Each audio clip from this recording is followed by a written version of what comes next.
We're winding back, Jace, so you've got your adjustments down to 2 fingers underneath. Okay. Okay, so we'll tighten up to there. Yep, so I've got a little bit to wind back yet. Yep. And we do both sides evenly. Yep, so there's an adjuster on each side. Yep.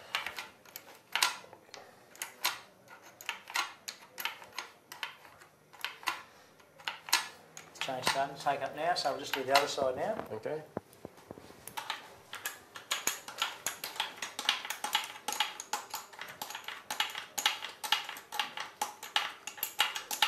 Okay, Jace, we'll do the adjustments by the notches.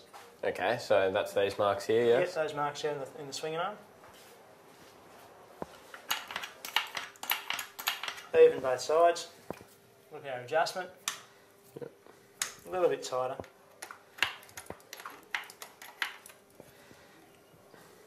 There we have it. Nice and tight on 2 fingers. Yep. Even it up.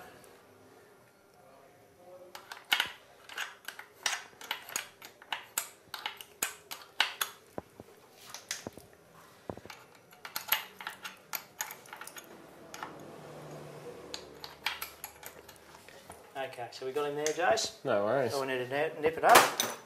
So what's the importance of having a nice tight chain, Paul?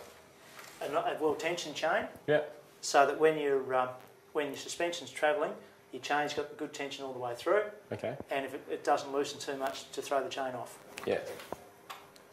Sounds good. That's what we like. Okay, now I've got a little tip for you, Jace, when you're doing them up.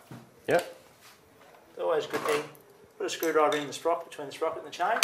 Okay. Wind him back so it pulls the axle, everything nice and tight forward. Yep.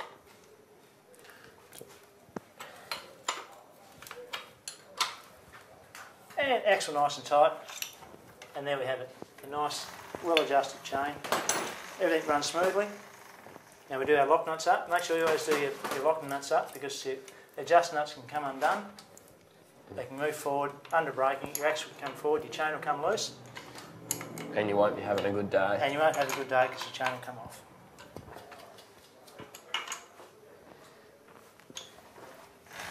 All done, Jace? Excellent. Okay.